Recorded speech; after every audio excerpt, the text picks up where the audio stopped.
Welcome to Rise, Healer, Rise, the podcast for women walking the sacred path of healing, remembrance, and embodied leadership.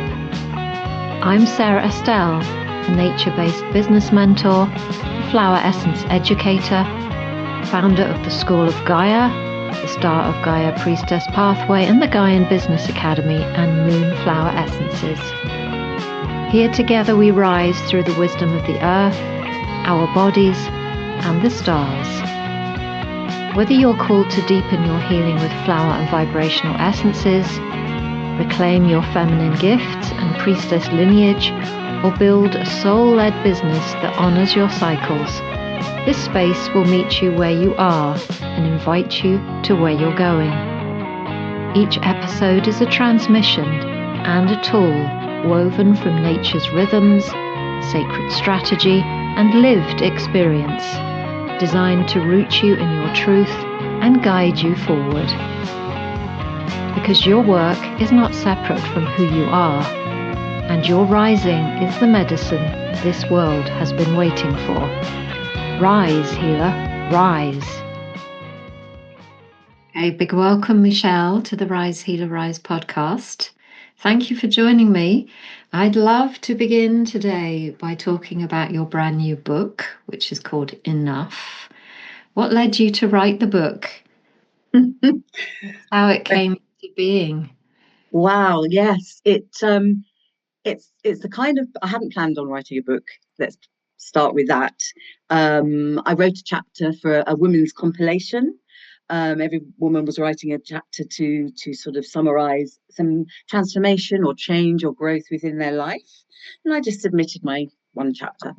And the person who was creating this book just got back to me and said, I think there's more than a chapter here. I think you might have a whole book. And I was like, no, really? And then it just started coming out of me. It very much obviously needed to be said. And yeah, so from that point to the point it's published is kind of less than a year, which is quite crazy. I mean, it's not a massive book. It's not a long book. So it was a combination of putting down on paper the healing journey I've been through. And my husband said to me afterwards, it's great, but it's like a long letter or a journal. You know, why would anyone else want to read it? And I thought about that and I read it again and I thought, yeah, it is a little bit. It's a journal of love to myself and to all the women out there who have ever felt that they weren't enough. Mm-hmm. So what does that word mean to you now that you've come out the other side of your book? I mean, obviously these journeys are ongoing forever, but right now you're obviously a different woman to when you started writing it. So what does the word enough mean to you right now? So well, it still has that connotation with having good in front of it. Am I good enough, or is this good enough, or am I thin enough, or am I clever enough? Whatever it might be, there's always something before it. And I think now I can see it as a word on its own. I don't have to be anything enough. I'm just enough. And we are all enough as we are. And if we choose to grow and change and heal, that's even more wonderful. But if we don't, we're still enough. And we're still worthy of unconditional love for ourselves and from other people, just as we are, holes and all. Yes. So even in those really dark times, we can kind of have it as a deep mantra within, which obviously then dictates to a large extent what happens on the outside. So your theme in the book, and I also know you because we've worked together, your theme is one of transformation and reclamation. Could you share a moment in your life that felt like a true turning point for you on this journey to transformation and reclamation? Obviously, there is a big one in the book, but I will leave people to find that for themselves if they'd like to. So a more recent big step definitely is when I joined the Flower Essence diploma. because I was in not a very good place at that point, despite having come a long way. And it was connecting in with the flower kingdom, the nature kingdom at that point, that took me the rest of the way on my own healing journey and opened up a future. Yes. A future I hadn't even envisaged or imagined at that point. Yes. Yeah, so that was a massive turning point. That's lovely.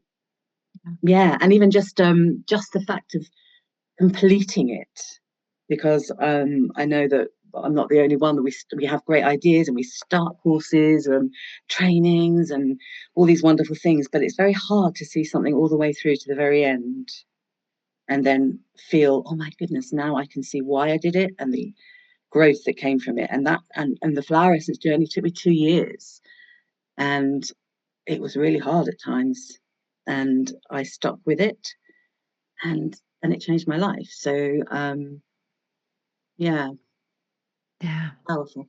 Really pleased you did, and so are all the women that get to be inspired by you now as well. And it is how we know each other, and it's what I see now time and time again, is that essences and nature provide us with the missing piece. When we've done so much work, we just need that last piece of the jigsaw. So now, as we shared right at the beginning, you have now gone on, the essence, the nature world opened up a brand new path for you. You are a sound healer. You're training to be a counsellor at the time of recording. You work with crystals as well. There you go. You're deeply, deeply informed by the priestess frequencies and Egypt and Isis and the goddesses of Egypt. So how do you see your work moving forward now with all of this? So you may not know all the answers, and this is not about you giving the answers, but I'd love for you to share a little bit about this door that's opened for you now that you know you are enough.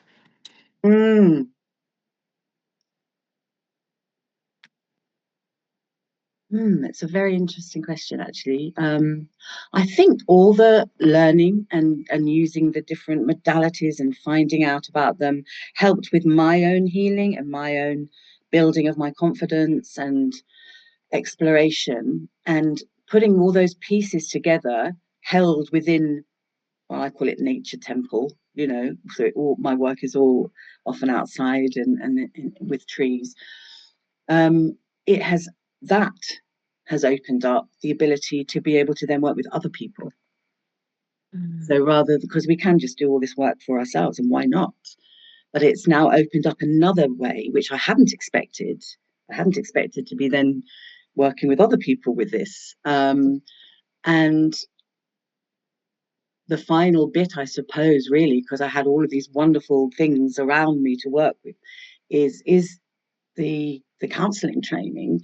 The 2 bits I felt lacking for myself that weren't quite enough, I suppose, were I desperately wanted to go to university. I never got to go. I had a different life path, went into the theatre. It was fantastic.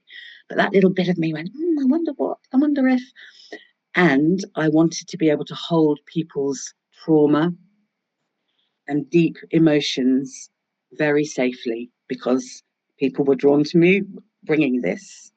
Yes. And I wanted to know I had every possible way to hold them. And so doing, a professional counselling training was important to me, because counselling had helped me, and I could see the value of that as a final little bit of that jigsaw, I suppose. So I'm hoping to be able to, at some point next year, put this jigsaw together, this nature jigsaw, and work with people literally holistically, on all levels. So emotionally, well, maybe not quite so much physically. Obviously, I'm not a trained physician, but physically, as in somatically, where we hold the emotions, but also even on a spiritual level, and dealing going a bit woo-woo here, but dealing with, stuff that's come down through generations. And because I know patterns that have come through mine, which have caused me to feel certain ways, and being able to resolve that to heal our ancestors. So going a whole on all levels, 5D healing, really, I suppose.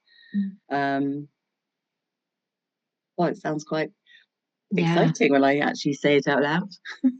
A mentor of mine always says that she believes, and I really like this, and it sounds like what you're saying, we all hold a specific frequency of magic.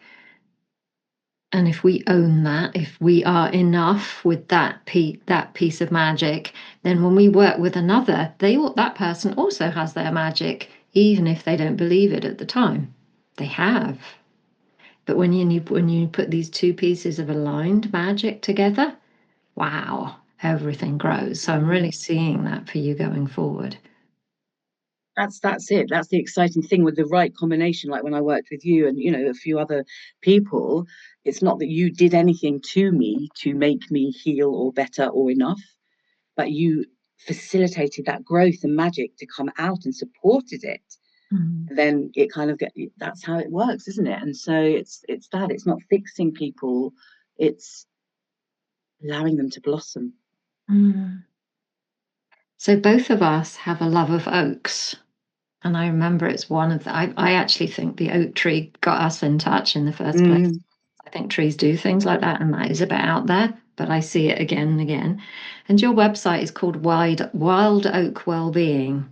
It is. So what does being well mean to you, and how do you use this wellness and the nature kingdom that flows through you in this way to nourish this wild woman inside of you who's clearly now going, enough, used in a different sense? True. Yeah.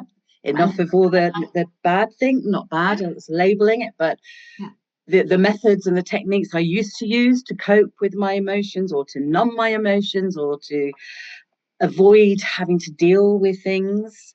Yeah, I had to say enough of that. Yeah, so it's an interesting that word's come up again. So how do you nourish? What does well mean to you?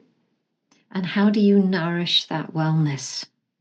Within myself? Again, it's a multi-dimensional thing. It's not just about being well physically. I have to feel emotionally well, and and a lot of that is to do with emotional regulation, and I see this a lot with the clients I'm working with, finding coping strategies which are not unhealthy ones, which are not going to damage us further, because that is, a lot of people are not taught from an early age, from childhood, how to manage overwhelming emotions.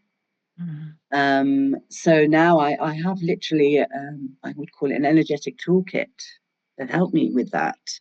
Even today, as you know, I'm going through a big emotional thing happening today, and the way I'm not this, by the way, this is lovely, but something else that's happening, and the way I'm managing it, I have my flower essences. They're always my number one thing. I have a selection for different things that help me.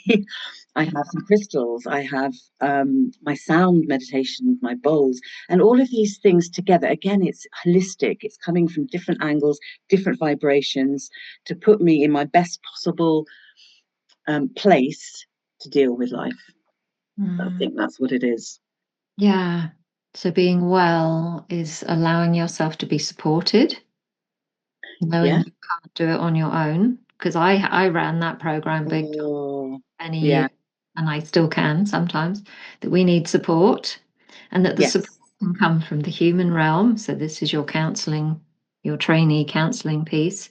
It can come from your beautiful book, inspiration from somebody else's real journey, but it can also come from the invisible world as well, the nature kingdom world. Absolutely. And recently, when things have been going really badly in one area of my life, what do I do now? Well, I went out and lay on the grass. I just had to lie on the grass and feel totally held and grounded. Or I have an oak tree that I go and I know it's like, oh, tree huggers. Woo. It works though. There's a reason that people hug trees, and especially oak trees.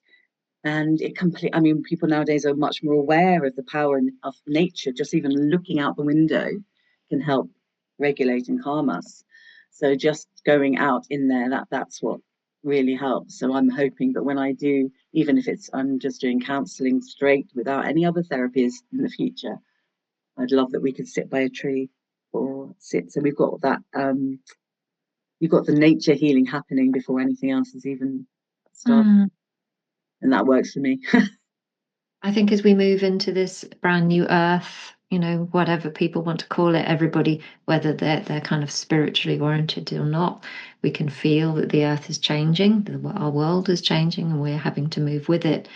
And I think we are moving into a more kind of frequency-based person. So whoever we choose to work with holds a frequency. So when these women or men come to work with you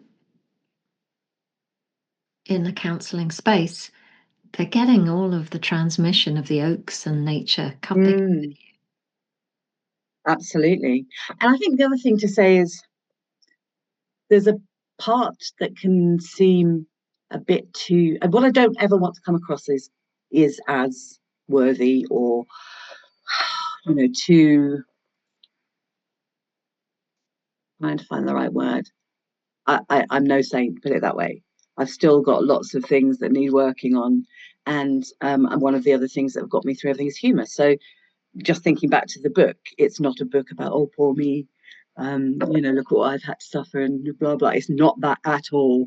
I don't want to. Nobody's going to feel sorry for me. I don't think. People might think, oh my god, nightmare person. I agree, absolutely, I was. But it's about being able to find that essence inside you to survive, to fight, to stand up again and say, no, I'm not going to just fall down and give up. I'm going to carry on. And I think that's really important as well. Being able to ignite, and we're talking about igniting things inside. We've all got that in us, but sometimes it goes very dim. And sometimes it just needs a bit of reignition just to help us. That's what I'd like to do. Let's talk about this ignition, reignition, rebirth, reinvention of ourselves. So one of the things that I know you shared with me before we started recording, one of the unintentional messages of your book is that it's not too late to begin again. So what have you learned about age? Not that you are old, because you're not, but we do put ourselves into boxes, don't we? And what have you learned about our purpose and the courage to change? What would you like to share about that? Yeah, I think, I know from experience that no matter what has happened before, you can have another go at a new thing, a new career, a new life choice, and not just recover from the ones that didn't maybe work out as well as you hoped. Have a whole amazing new chance. I'm now 57. I'm quite proud of that I'm still here at age 57. Some of my contemporaries who struggled are no longer with us. So the fact that I'm still here, that's a success. Yeah, so hey, go to university at 56. I'm starting a new career. I'm starting. How brilliant is that? There are no age limits, I think. And I think that's exciting. We can sometimes think, oh, well, maybe the best bits of my life have gone already, my youth, and I wish I'd done this and I wish I'd done that. Do it now, I say. Not too late. Yeah. So is there a part of the book? Now, obviously, people need to buy it. That's what we want, is for people to actually go and be with your book and hold it in their hands. Or I think it's going to be available on Kindle as well, right? Mm-hmm. Yeah, it's on Kindle from the 11th of June. And if you have Kindle Unlimited, you can read it for free. So, yeah, because I would like it to just reach some people. And even if it's just one person out there that it resonates with, that just gives them a bit of hope, that was worth writing, I think, in my eyes. So if there's one message that you want people to connect with in your book and that could be felt right now as we're talking, and that any listeners or watchers of this, as they're watching this, can walk away with, can kind of hold in their systems, what would it be? So yes, it's going to be about enough, but speak it out. I think if I had to sum it all up, take out the word enough, it's hope. And it's keep having hope that there is something good that is going to come. And if you can't find it on your own, just find a bit of courage and ask for some help, because there's always going to be someone amazing that will help you. And a step-by-step process for that, what would that look like? Now, obviously, it's going to look like something different, but for you, what has it looked like, that step by step? So you don't necessarily need to name things or people. So if I'm, for example, in that place right now where I'm feeling lost, I think it's all over, whatever that means. How does that person reconnect and get back in, and how do they do it, you know? I knew the answer to that, Sarah. I would be very rich person, I think. I don't know.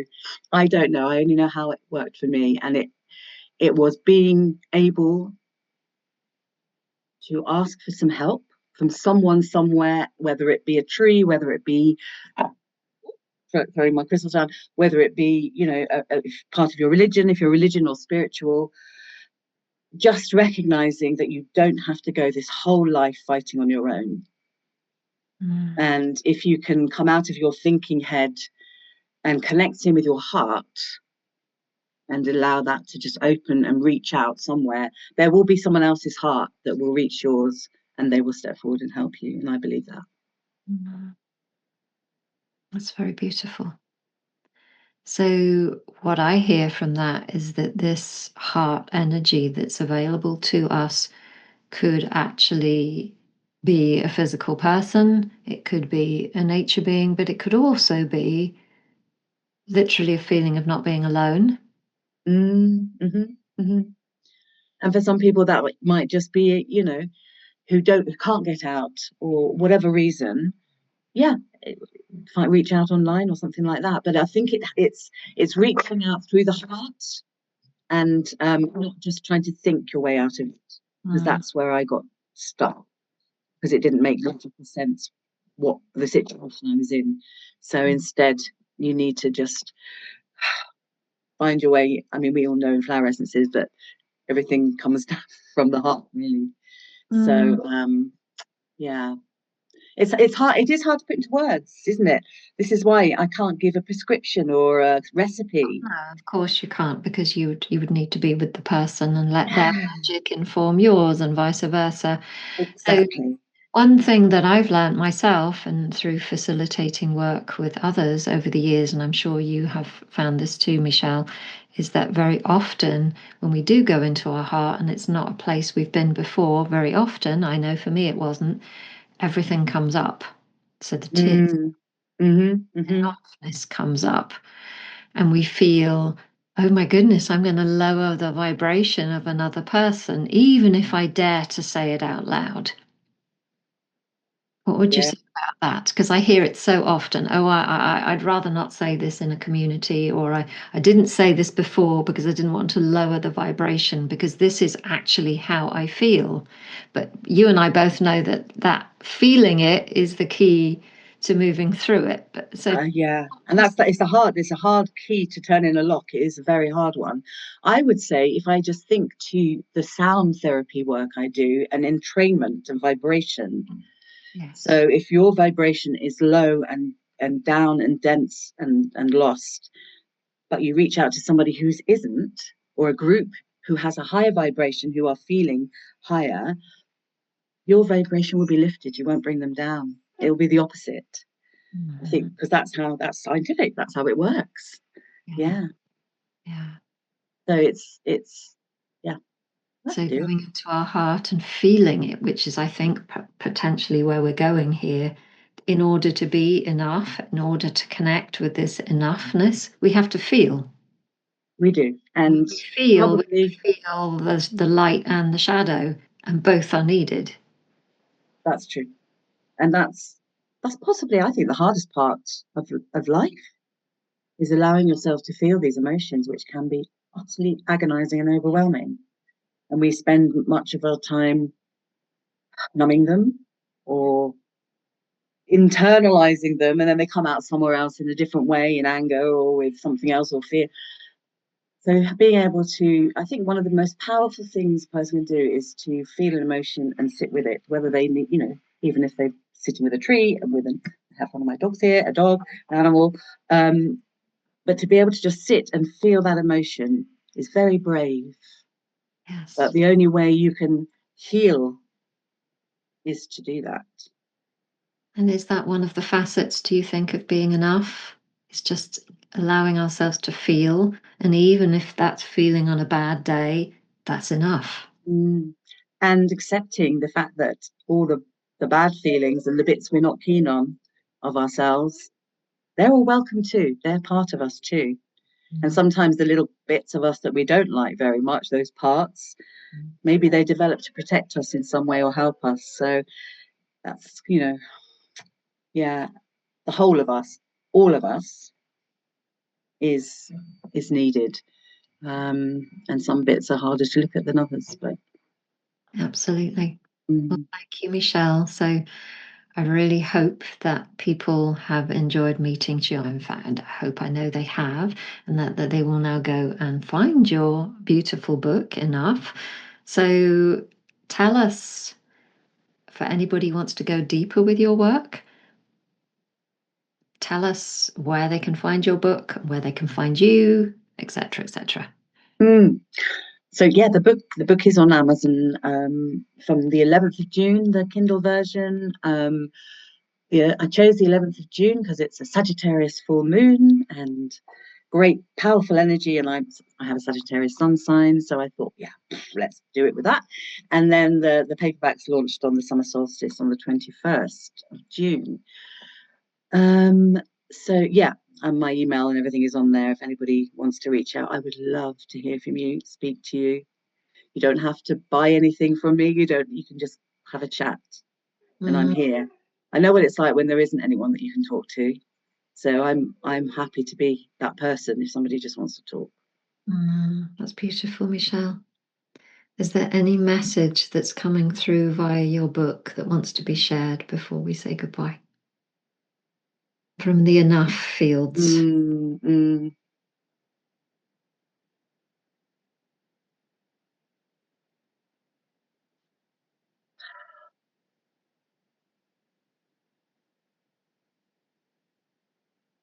Again, it's something that's so big that it's almost impossible to put into words. It makes it smaller. So I would just say that this book speaks to you. It's because it's a little book. It's only a little book with a big heart and a lot of hope. That's powerful. Well, thank you so much, Michele, for being brave enough. There's that word again. Here with me today, because I know today's a big day for you. Brave enough to keep going, even when it was dark. Brave enough to sit down and write your book, because that's no mean feat. You inspire me, and I am sure you inspire many others as well. Thank you so very, very much. Thank you, Sarah. Thank you for having me. May your book fly widely out into the world, and you with it, in all of the good ways. Thank you for being here. Thank you for joining me today on Rise, Heal, Arise. Your presence here tells me you're ready to live, lead, and serve from your truest essence. If today's episode sparked something in you, trust that this path is yours to walk, and you don't have to walk it alone. Whether you're ready to deepen your healing with flower essences, reclaim your sacred identity, or grow a business that honors your sensitivity and power, your next step begins at sarahestelle.com. There you'll find free resources, upcoming programs and sacred tools to guide your journey. Let's rise together. Until next time, rise, healer, rise.